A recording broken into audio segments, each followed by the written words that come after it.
지난주에 말씀드렸던 대로 시편 8편 비탄시입니다. 이렇게 비탄으로 시작해서 비탄으로 끝나는 시는 유일하게 시편 88편이다.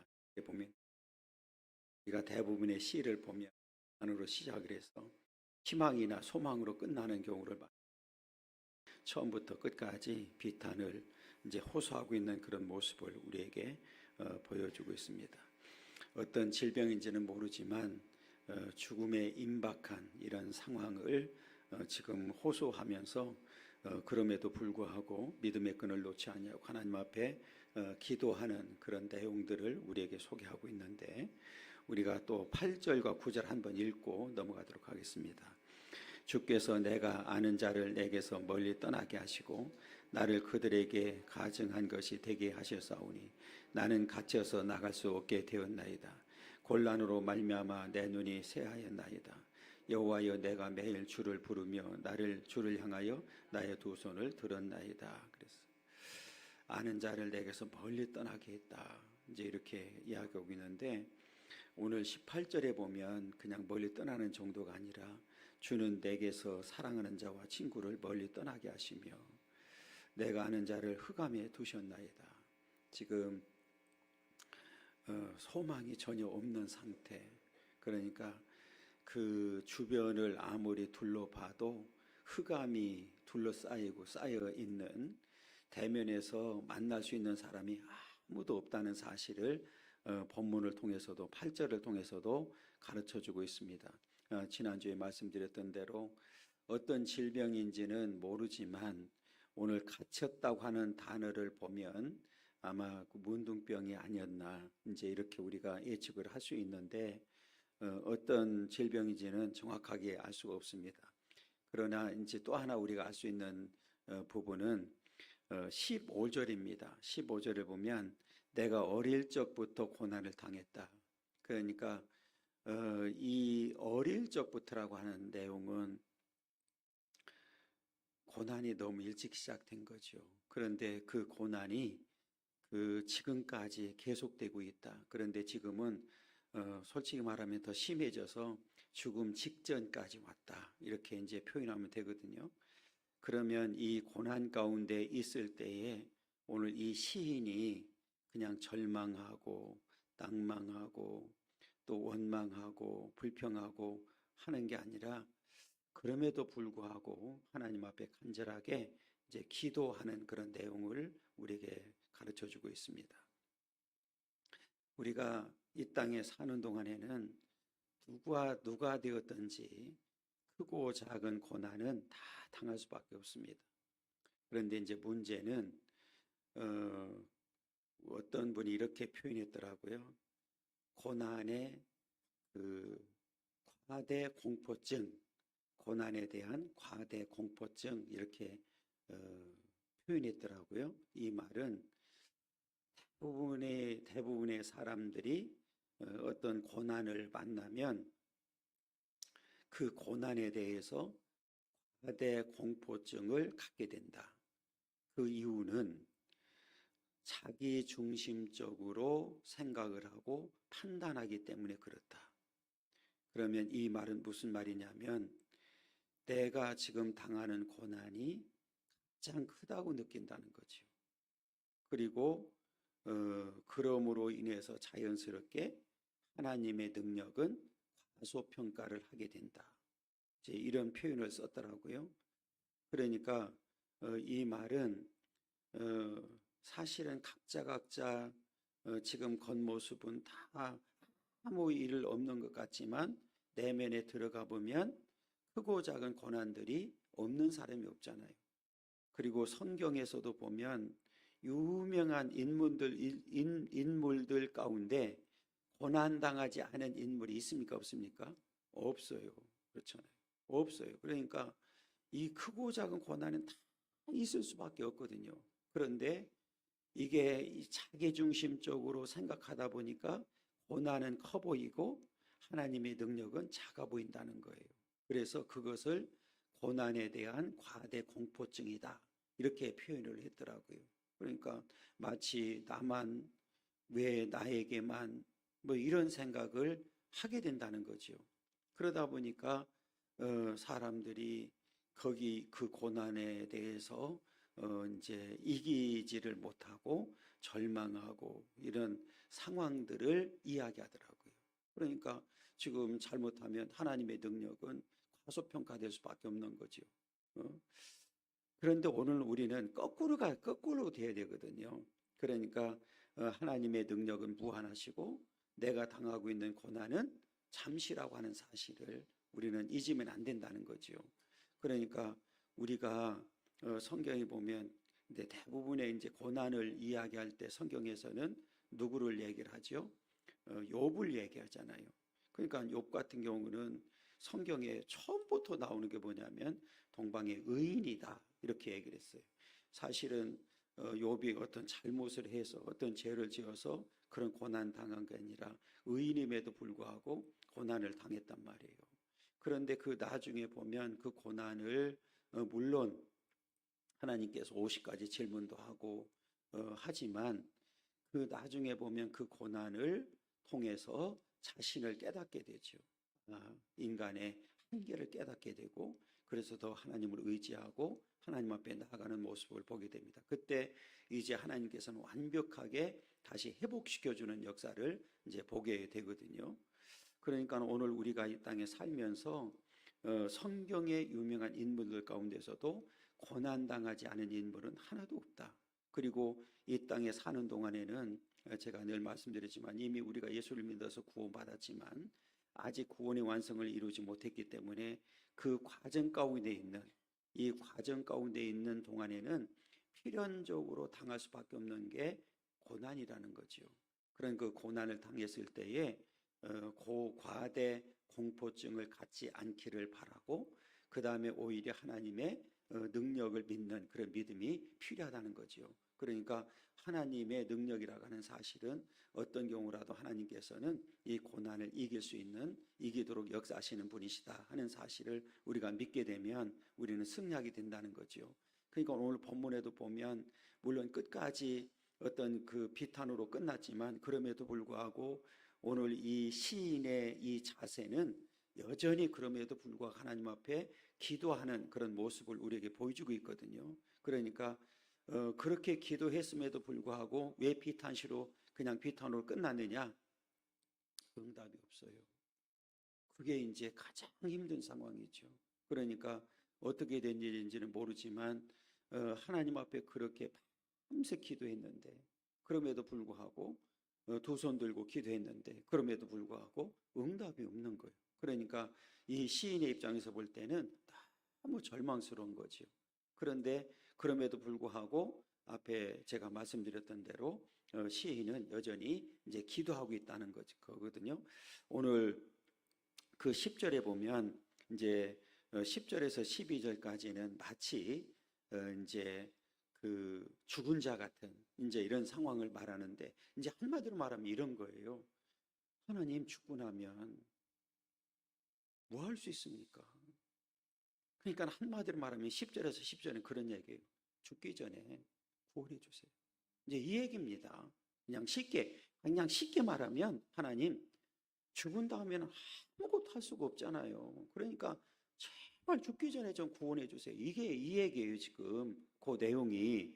그러니까 제 말을 듣고 한번 읽어보세요. 10절 보면 주께서 죽은 자에게 기이한 일을 보이시겠나이까? 유령들이 일어나 주를 찬송하리니까. 그러니까 죽은 다음에는 아무것도 할 수 없잖아요. 그러니까 하나님 죽기 전에 좀 도와주세요. 구원해 주세요. 이제 이런 얘기입니다. 그러니까 뭐 죽은 자에게 기이한 일을 보이시겠습니까? 아니, 하나님은 보이실 수 있지요. 그렇잖아요. 왜 죽은 자도 살리니까 보이실 수도 있죠. 그런데 거기서 이제 시인이 얘기하고 싶은 거는 뭐냐면 유령들이 일어나 주를 찬송하겠습니까? 죽은 자들이 뭘 하겠습니까? 죽고 나면 아무것도 아니잖아요. 아무것도 할 수 없잖아요. 이제 이런 내용이에요. 그러니까 이제 본인이 죽음이 임박했다는 사실을 인지하고 있는 거예요. 그러니까 내가 만약에 죽는다고 하면 뭘 하겠습니까? 내가 찬송하겠습니까? 뭐 하겠습니까? 아무것도 할 수 없어요. 이제 이런 내용입니다. 그러면서 11절은 주의 인자하심을 묻으면서 주의 성실함을 멸망 중에서 선포할 수 있으리까? 응? 할 수 없다는 거죠. 찬송할 수도 없고 선포할 수도 없고 아무것도 할 수 없는 존재에 불과합니다. 이제 이런 그러니까 이 시인이 이제 본인의 상태를 이제 인지한 거죠. 그러니까 이 말은 뭐냐면 답답한 거예요. 죽음은 가까워졌는데 하나님은 전혀 반응이 없어요. 제가 앞에 9절을 읽으라고 그랬잖아요. 9절 끝에 보면 하반절에 보면 여호와여 내가 매일 주를 부르며 주를 향하여 나의 두 손을 들었나이다. 이 얘기가 뭡니까? 두 손 들고 기도했다는 거예요. 하나님 앞에 좀 항복한 거예요. 이 얘기는 뭐냐면 내가 지금 죽음 일보 직전에 있는데 내 힘으로는 할 수 있는 게 아무것도 없습니다. 그러니까 내가 하나님 앞에 지금 부르짖고 그것도 매일 두 손 들고 하나님 앞에 지금 부르짖고 있는 거예요. 그러니까 지금 이 시인은 앞에 말씀드렸던 대로 그런 아주 절망 가운데 있음에도 불구하고 기도의 끈을 놓지 않고 있거든요. 그러면 하나님이 응답해 주면 얼마나 좋겠어요. 응답이 없는 거예요. 그렇게 두 손 들고 기도했잖아요. 또 어디 나오느냐면 13절 한번 보세요. 13절에 보면 여호와여 오직 내가 주께 부르짖었사오니 아침에 나의 기도가 주의 앞에 이르리이다. 그런데 뒤에 보면 응답이 없어요. 이 아침이라는 단어를 원어를 보면 그냥 아침이 아니라 새벽에 미명에도 똑같이 적용되는 그런 내용이거든요. 그러니까 이 말은 이 기도할 때 대부분의 기도하는 사람들의 소망은 뭘 받기를 원하죠? 응답 받기를 원하잖아요. 하나님 응답해 주세요. 응답 받기를 원해요. 그런데 더 이제 응답을 대부분이 원하지만 응답이 안 되는 그런 때 여기서 이 본문에서는 그 의미보다는 잘 보면 아침에 나의 기도가 주의 앞에 이르리이다. 새벽에 이르러서는 하나님께서 응답하시겠지. 뭐 이런 의미도 담겨져 있거든요. 그러니까 간절히 소망한 거예요. 본인의 입장에서는 얼마나 간절했겠어요. 그렇잖아요. 그런데 앞에 제가 말씀드렸던 대로 그 이후로 보면 반응이 없어요. 그러니까 너무너무 힘든 거죠. 그러니까 이제 육체적으로는 지금 죽음 직전에 있는 그런 상황이고 내가 정말 힘을 다해서 두 손 들고 또 밤새 부르짖고 했는데도 불구하고 전혀 하나님은 반응이 없으신 거예요. 응답이 없어요. 그러면 사람이기 때문에 어떤 생각이 들까요? 이제 이러면은 대부분의 이제 반응들이 나오잖아요. 하나님이 나를 버렸나? 더 심하면 하나님이 안 계시나? 이제 이런 이제 반응도 나올 수 있거든요. 그렇잖아요. 그게 이제 사람이 가지고 있는 이제 본성들이 이제 드러날 수밖에 없는 거죠. 그래서 이게 참 믿음을 처음부터 끝까지 지킨다고 하는 사실, 그런 고난이 있음에도 불구하고 그 고난을 이기고 끝까지 믿음을 지키는 일이 쉬워요, 어려워요? 그러니까 성경에 보면 남은 자가 많아요, 적어요? 적죠. 그러니까 제가 늘 말씀드리지만 성경의 결론은 남은 자잖아요. 그렇잖아요. 남은 자 사상인데 그 남은 자가 많지 않다는 거예요. 왜 그러느냐? 크고 작은 고난을 당할 때에 그 고난을 이기지 못하고 넘어지는 자들이 너무 많은 거예요. 앞에 제가 말씀드렸던 대로 처음에는 뭐 붙들고 기도할 수도 있겠죠. 그러다가 실망하고 좌절하고 원망하고 불평하다가 결국은 떠나는 경우를 많이 보거든요. 여러분, 그래서 성경에는 믿음 갖기를 원하거든요. 반석 같은 믿음이 필요한 이유가 바로 여기 있는 거예요. 왜? 어떤 경우라도 흔들리지 않는 그런 믿음 갖기를 원하는 거지요. 그러니까 그게 여러분 그게 그냥 우리가 단순히 나 예수 믿어서 구원받았다. 나는 언제든지 천국 간다. 귀한 일이지요. 그런데 입술로는 누구든지 할 수 있다는 거죠. 그런데 막상 어떤 이제 문제가 닥치게 되면 그것을 정말 이길 수 있는 믿음이 필요하냐 이거죠. 앞에 말씀드렸던 대로 욥과 같은 믿음, 다니엘과 세 친구가 같은 그런 믿음, 요셉과 같은 그런 믿음, 이런 믿음이 필요한 거예요. 그때가 그렇잖아요. 그러니까 그런 믿음이 없으면 결국은 우리는 넘어질 수밖에 없고 실패할 수밖에 없고 궁극적으로는 하나님을 떠나는 모습을 보게 되거든요. 그러니까 교회도 가끔 보면은 이제 지금 가끔이 아니죠. 요즘 코로나 끝나고 난 다음에 대부분의 어떤 그 지금 신앙의 형태가 어떤 분이 그런 얘기를 하더라고요. 자연스럽게 진짜와 가짜를 가리지 않았느냐 이 얘기를 하더라고요. 그러니까 지금 어떤 경우라도 코로나가 됐든 뭐가 됐든 끝까지 믿음을 지키고 예배를 지키는 사람들은 자연스럽게 하나님 앞에 진짜로 남아있는 거고 이런 표현을 제가 한 게 아니라 누가 얘기를 하더라고요. 어느 목사님 그 얘기를 하더라고요. 그리고 걸러내지 않았느냐 이 표현을 쓰더라고요. 그게 뭐 맞다 안 맞다 저는 뭐 그렇게 얘기하고 싶지는 않은데 그렇다고 해서 틀렸다고 보기도 어려운 거예요. 그렇잖아요. 지금 실제로 보면 믿음이 조금 그동안에 이렇게 했던 사람들은 보면은 다 주저앉아 버리고 지금 신앙생활을 하지 않잖아요. 그러니까 정말 믿음이 있다고 하면 그 상황을 그 질병조차도 우리는 뭐 해야 돼요? 이겨야 되는 거잖아요. 그러면 이기었다고 하는 증표가 뭘까요? 예배죠. 그렇잖아요. 그렇잖아요. 어떤 경우라도 우리는 하나님 앞에 예배를 드리는 그런 믿음이 우리에게 필요한데 그렇지 않다고 하면 진짜라고 우리는 할 수 없는 거죠. 그렇잖아요. 그래서 오늘 이 시인도 결국은 그런 어떤 극단적인 상황까지 갔다고 하는 사실을 이제 우리에게 보여주면서 그 12절에 보면 흑암 중에서 주의 기적과 이즘의 땅에서 주의 공의를 알 수 있으리까. 흑암 중에서라는 이게 지금 이제 죽은 다음에는 앞에 이제 10절부터 12절까지는 그 얘기예요. 죽은 다음에는 뭘 알 수 있습니까?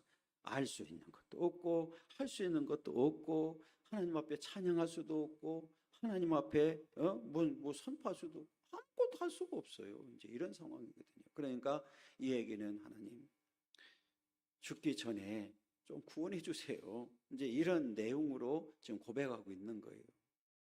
그러니까 이렇게 이제 절망 가운데 있지만 그럼에도 불구하고 그 하나님 앞에 간절하게 지금 부르짖고 있는 그런 내용이 이제 13절이거든요. 앞에 우리가 이미 읽었지만 여호와여 오직 내가 주께 부르짖었사오니 여기 오직이라는 단어를 썼거든요.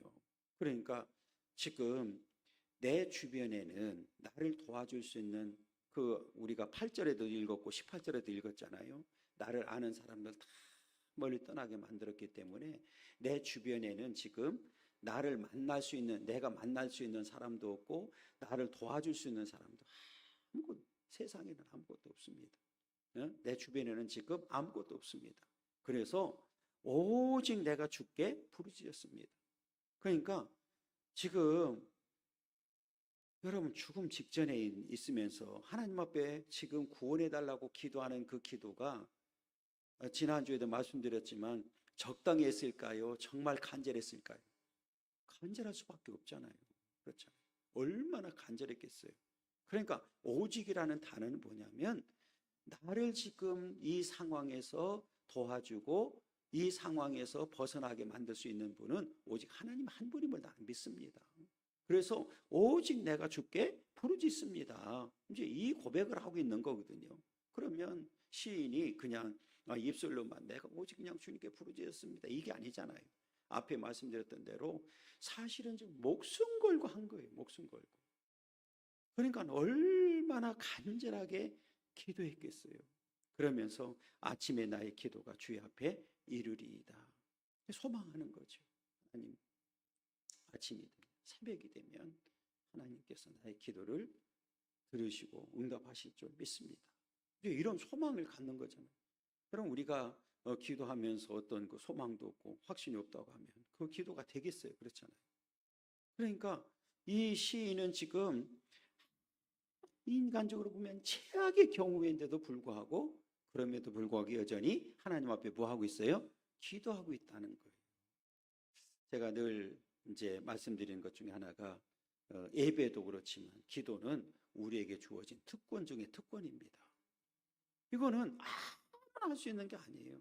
여러분, 그냥 내가 무슨 지나가다가 힘들다고 해서 아이고 하나님, 그게 기도가 아니잖아요. 그럼 믿지 않는 사람들도 찾아요. 그거는 기도가 아니잖아요.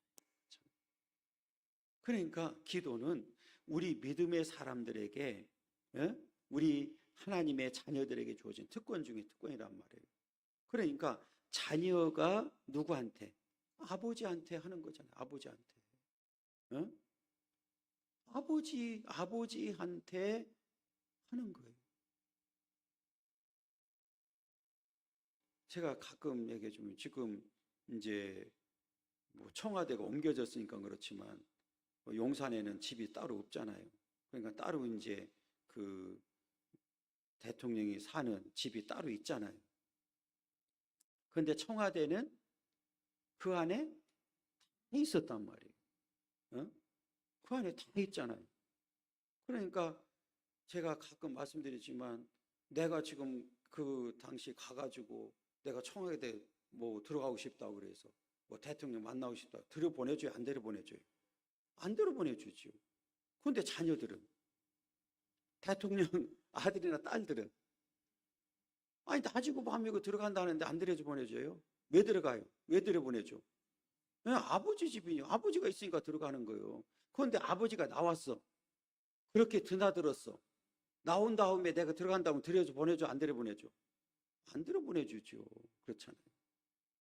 그것처럼 우리는 이미 하나님의 자녀가 되었기 때문에 하나님을 우리가 아버지라 부를 수 있는 특권을 주었잖아요. 그러니까 우리가 아들 된 이 그 자격으로 아버지에게 구하는 거예요. 그러면 성경에 보면 아버지는 항상 무엇을 원하시죠? 좋은 거 주려고, 좋은 거 주려고 하시잖아요.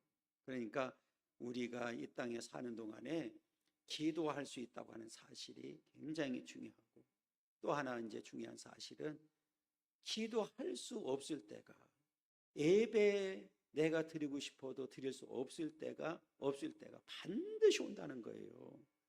그러니까 우리에게 기회가 주어졌을 때 우리는 해야 되는 거예요. 예배도 드려야 되고 기도도 해야 되고. 그런데 우리가 지금 코로나 뭐 전도 그랬지만 이후에도 보면 점점 이게 없어지잖아요. 우리 노예도 보니까 뭐 성도들이 없다고 그래서 예배를 안 드리는 거. 그냥 주일날만 예배도 새벽도 안 하고 수요일도 없고 금요일도 없고 아무것도 없어요.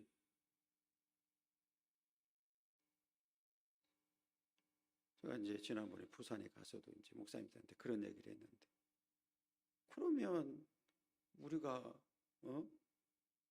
성도가 없기 때문에 예배를 드리지 않고 없기 때문에 기도하지 않는다고 그러면 그 말이 되냐? 혼자라도 해야 되는 게 맞잖아요. 그렇잖아요. 안 하는 거, 없는 거, 없다는 거, 없으니까 안 한다는 거. 그러니까 점점 더 침체되는 거죠. 그렇잖아요. 그리고 지금 예배 시간도 자꾸 어떻게 돼요? 짧아지고, 기도 시간도 짧아지고, 그러면 점점 좀 없어지는 거지요. 어제 어느 목사님 만났는데,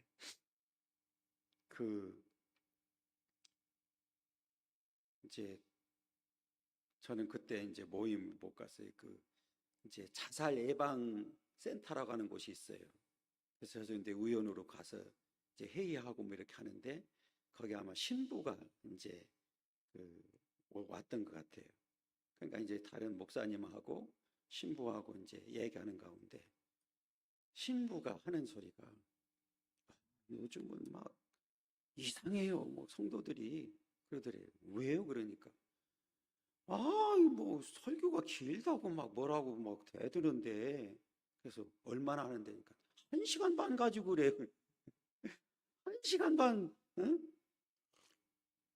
그 사람들이 강론이라니. 아니, 1시간 반 강론하는데 길다고 난리치고. 그래서 그랬어요, 나는.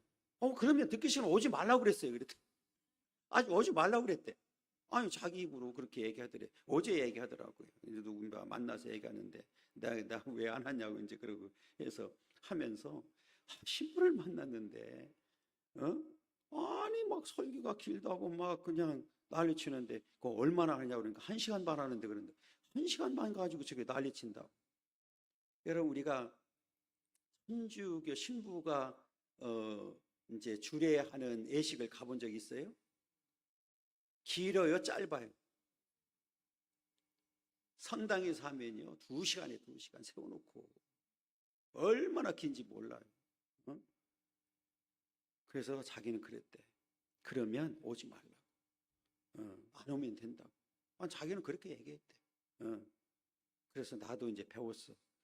나한테 설교 길다 그러면, 아니, 오지 마세요. 이제. 신부가 그랬대. 자기가 솔직하게 얘기하는 거. 그래서 이 얘기가 왜 나왔느냐면, 자꾸 짧아지는 거. 자꾸 원하는 게 짧은 걸 원하는 거.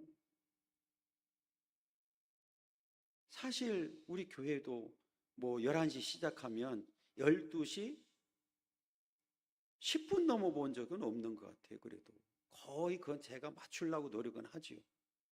그러니까 앞에 성가까지, 찬양대까지 딱 11시 25분에 끝나면 거의 내가 12시 뭐 전후에서 1분, 2분 이렇게 넘어가는데, 뭐 하다 보면 27분, 28분 넘어가면 또 넘어가지는 거예요. 이제 거기에서 시간 조정이 잘 안 되는데, 제가 이제 말씀드리고 싶은 게 뭐냐면, 이게 자꾸 편한 쪽으로 가는 거예요. 짧게 해달라는 얘기는 뭐 하고 싶다는 얘기예요? 편하고 싶은 거예요. 그렇잖아요. 예배도 짧기를 원하고, 기도도 짧기를 원하고, 다 짧기를 원하는 거예요. 그건 뭐냐면 편하고 싶은 거예요. 그건 못 참는 거지요. 여러분, 우리가 어렸을 때 부흥회를 하면 초저녁 시작하면 일찍 끝났어요? 늦게 끝났어요? 예? 12시는 돼야 끝난다니까. 진짜 그랬어요. 그리고 그때 부흥회는 뭐 보름도 하고 그랬다니까. 그런데 지금은 뭐 부흥회 아니라 부흥회 할아버지라도 안 그래. 시작해가지고 9시 넘어가면 벌써 난리 친다니까. 세상이 이렇게 됐어요. 그러니까 여러분들은 저한테 더 길게 해달라고 자꾸 얘기해야 돼. 딱 두 사람 만면하고, 나머지는 뭐라고 지금 생각하냐면, 지금도 긴데, 응? 응? 여기 그 시흥에 제가 언젠가 얘기했잖아요. 응? 그 목사님 누님이 이제 서천에서 목회를 한단 말이에요. 그러니까 거기가 이제 수련원이 있으니까 거기 성도들이, 여기 시흥에 있는 성도들이 서천에로 이제 수영해 가지고, 누님이고 맹이니까, 그 목사님이 눈이고 맹이니까 와가지고 항의한다는 거. 본인 아무리 목사님한테 좀 설교를 짧게 해달라고 내 얘기 안 들으니까 누님이 얘기해주고 맹 해달라고 그런다는 거 아니에요? 어? 내가 알아요, 그 친구를. 너무너무 잘 알죠.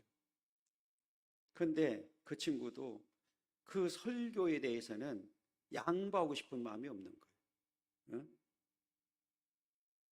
근데 너무 막 그냥 성도들이 항의를 한다는 거예요. 어?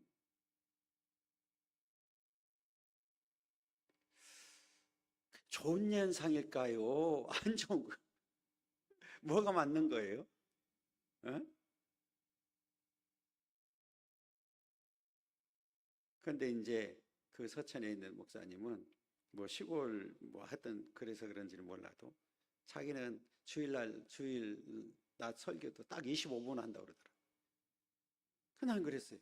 25분 가지고 본문 읽고 본문 그거 뭐 설명하기도 바쁜데 25분 가지고 되니까 25분 된대. 깜빡하게 끝난대. 너무 좋아한대. 야, 그래 내가 그랬지. 그러면 한 15분이면 더 좋아하겠네. 그럼 더 좋아하겠지. 예? 그러면 이 얘기는 그러면 예배 안 드리면 더 좋아하겠네. 그렇잖아. 더 좋잖아. 예? 이게요. 앞으로 큰 일입니다. 진짜로. 이게 그냥 제가 하는 말이 아니에요.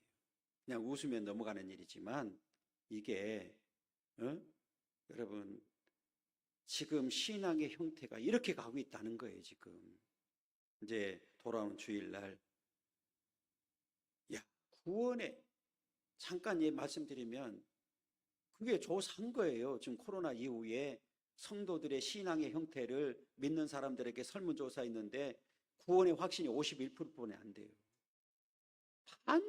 구원의 확신이 반뿐이 안 된다니까. 저는 그 상황을 보면서 깜짝 놀란 거예요. 그럼 우리 교회 성도들은 몇 프로나 될까? 그랬으면 좋을 것 같은데 이게 제가 지금 그걸 이제 그 데이터를 가지고 읽으면서 이게 정말 지금 우리 교회의 신앙 형태가 여기 있다니까 지금 너무 충격받은 거예요. 응? 10명 중에 4명은 아무 생각 없이 왔다 갔다. 그거 실제로 그 조사한 게 나와 있다니까요. 그냥 한 게 아니라 설문조사를 한 거예요. 믿음의 사람들한테. 그러면서 오늘 본문 이제 돌아오면 14절 보세요. 여호와여 어찌하여 나의 영혼을 버리시며 어찌하여 주의 얼굴을 내게 숨기시나이까. 내 영혼을 버리고 숨겼다. 그러니까 지금 하나님이 응답은커녕 완전히 숨어버린 것처럼 이 상황을 지금 고백하는 거예요. 그러니까 하나님이 지금 숨어버렸다? 그러면 단절된 상태를 얘기하잖아요. 그러니까 마치 하나님과의 관계가 완전히 단절된 듯한 이 상황을 지금 고백하고 있거든요. 그러니까 오죽했으면 나의 영혼을 버렸다. 하나님이 얼굴을 숨기셨다. 성경에 보면 은혜를 이야기할 때는 하나님의 얼굴을 뭐 했다고요? 비춰주고 그렇잖아요. 성경에 보니까 하나님이 돌아앉으시더라고요. 그렇잖아요. 그러니까 우리가 이렇게 얼마나 절망감에 있는지를 우리에게 보여주고 있고 그러면서 이 고난이 짧은 시간이 아니라 언제부터? 어렸을 때부터 이 고난이 왔다. 그런데 그 원어를 보니까 이 고난이 고난들로 되어 있더라고요. 그럼 이 얘기는 무슨 얘기냐면 복수로 되어 있잖아요. 들이니까.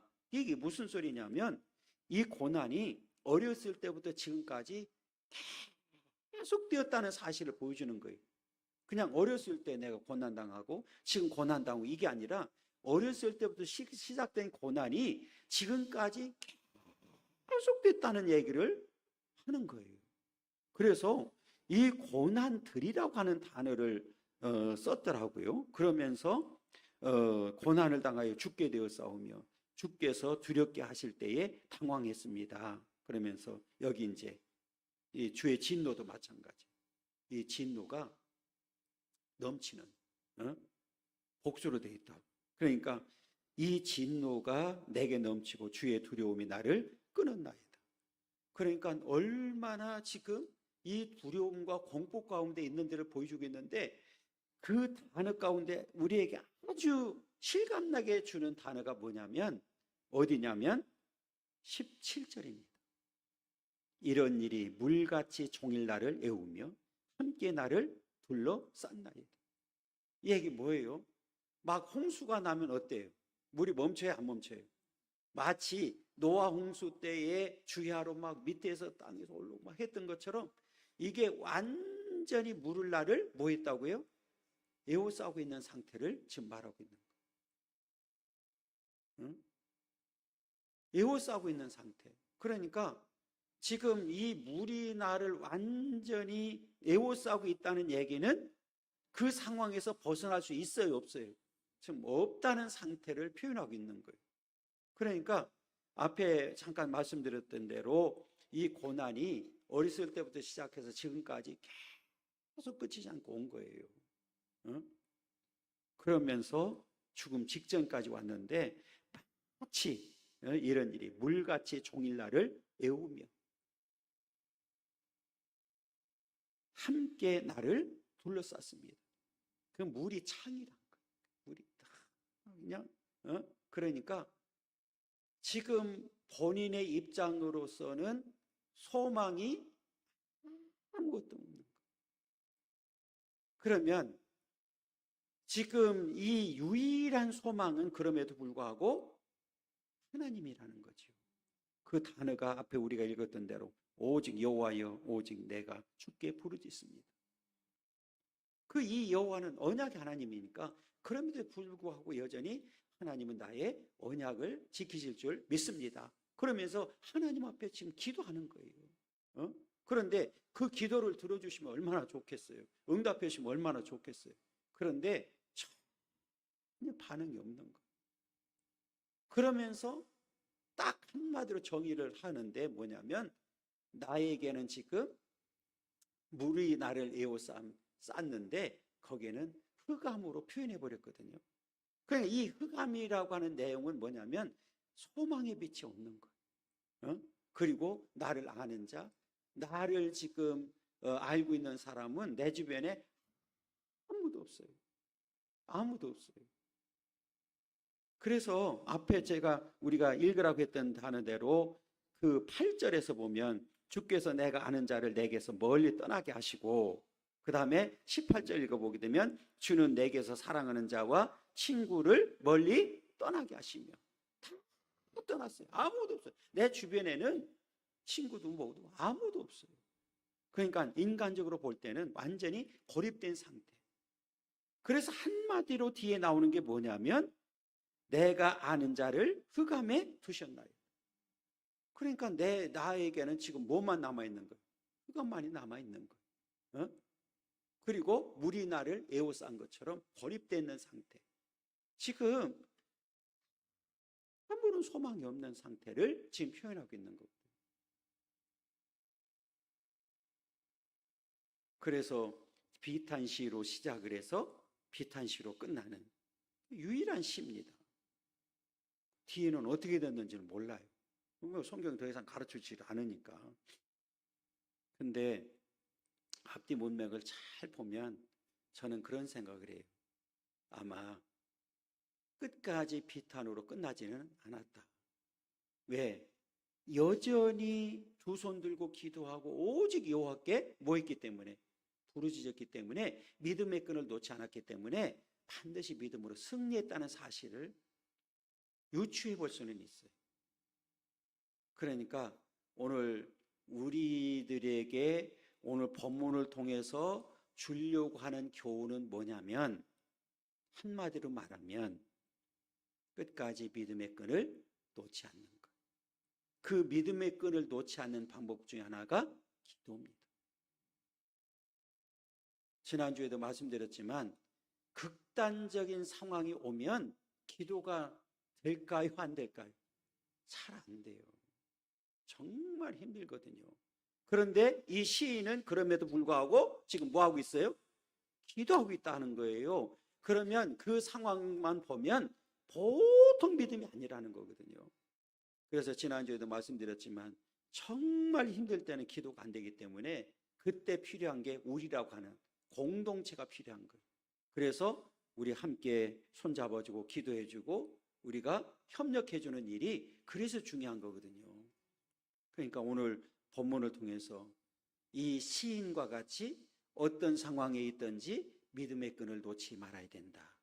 그리고 어떤 경우라도 우리는 하나님 앞에 기도해야 된다. 그러면 여러분, 하나님께서는 살아계신 하나님이기 때문에 분명히 오늘 저와 여러분들에게 역사하실 줄 믿습니다. 그러니까 이제 우리의 고난에 대한 과대 공포증을 가질 게 아니라 우리는 하나님의 능력을 믿는 믿음 안에서 나의 고난은 하나님의 능력으로 인해서 해결된다는 사실을 분명히 인정을 하고, 그리고 하나님의 능력을 믿으면 우리는 하나님 앞에 기도할 수가 있고 기도하게 되고 그 기도로 인해서 저와 여러분들은 승리하게 될 줄 믿습니다. 이 믿음의 역사가 우리 가운데 있기를 원하고 마지막까지 그 믿음 붙들고 승리하는 그런 삶을 살아가기를 간절히 소망합니다.